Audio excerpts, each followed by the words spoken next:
Adam was created as a head of a gate of water, from where the Spirit, the rivers of living water, was to flow. What was broken in Adam because of sin, now restored in Jesus because of his righteousness, which means we can live our lives the way how we were created to function as a gate of living water.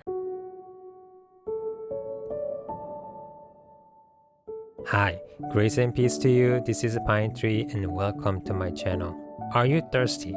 Not physically speaking, but spiritually. Or are you trying to satisfy your empty soul with the temporary things of the world?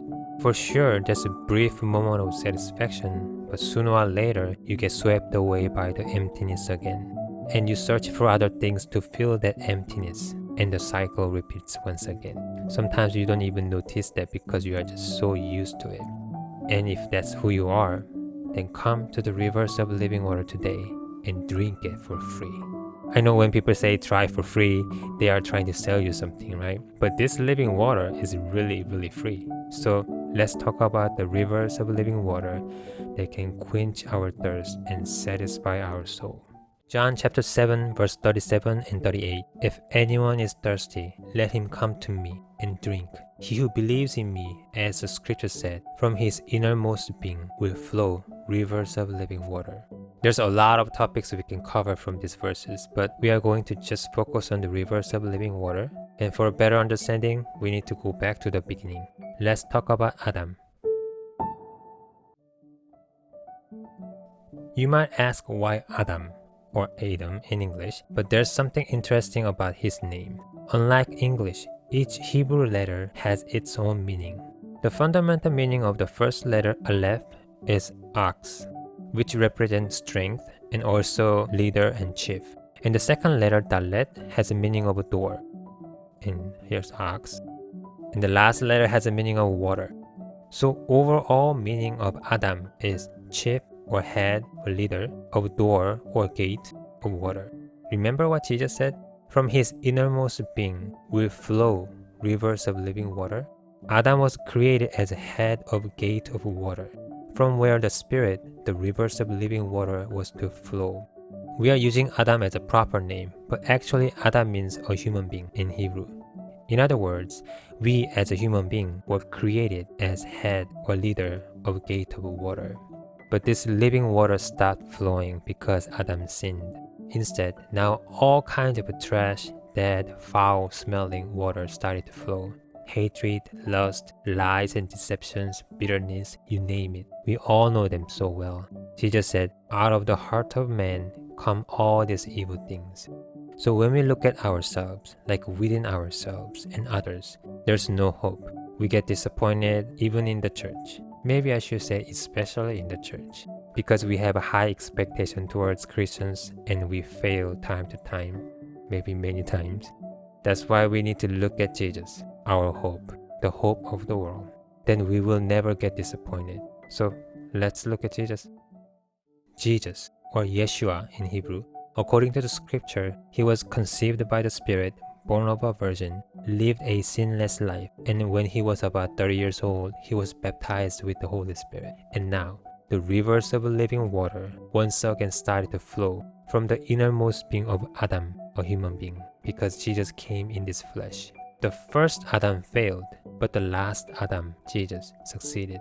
What was broken in Adam because of sin was now restored and made better in Jesus because of his righteousness.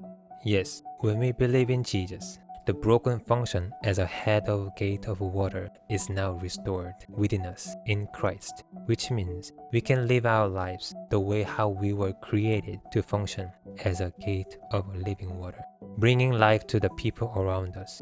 When it said his innermost being, the Greek word for that is koilia, which means belly, heart, stomach, and from it, inner man, to describe the deep part of a human being. But it also has a meaning of a womb. Interestingly, this is also a place where the life begins. And now from within, from this innermost being, rivers of living water flow.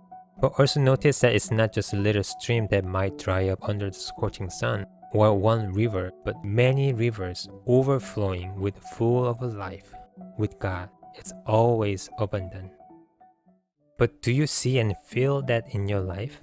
Sometimes I don't feel that way, Many times we get distracted with what we see, hear, and feel, and we get carried away by the waves of this world and forget about the rivers of living water.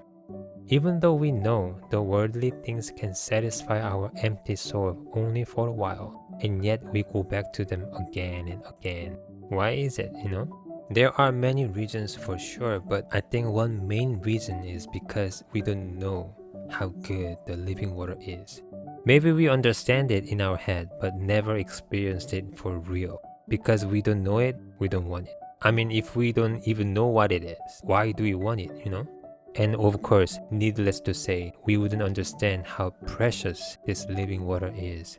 Instead, we are trying to satisfy ourselves with the things that are not able to do so, because that's what we used to know. It's like insanity, doing the same thing over and over again and expecting different results. But if we know how exceptionally good this living water is, compared with what this broken world can offer to us, there's no reason for us to go back to it. Do you want 50-cent cheap noodle or $50 juicy premium prime rib? I mean, unless you are vegan, you would want that rib. Why are we satisfied with inferior things, which often harm us, when we have better things with us? It doesn't make sense, huh? But we do this sometimes. One thing that came to my mind while I was preparing this video was mango salsa. Have you ever tried it before? I don't know about you guys, but when I first tasted it just blew my mind. The first impression was so strong and shockingly good. Whenever I think about it, it just brings me back to the moment of awakening of that flavor. And I want more of it. And it is similar with the Holy Spirit. I know I cannot compare the Holy Spirit with the mango salsa, but you get the idea.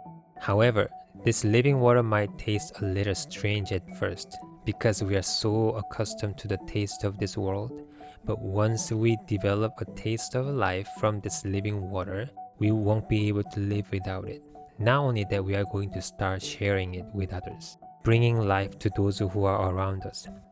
This living water is very, very contagious. It brings life to everywhere it touches, unlike things of the world.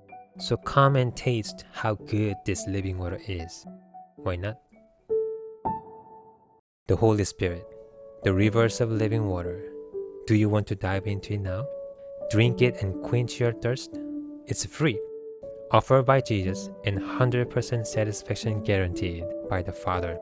It cannot get better than this. So, if you are thirsty, I'd like to encourage you to come to the Lord. Be filled with the Holy Spirit and walk with Him. Dive into the rivers of living water and taste the true life only God can give.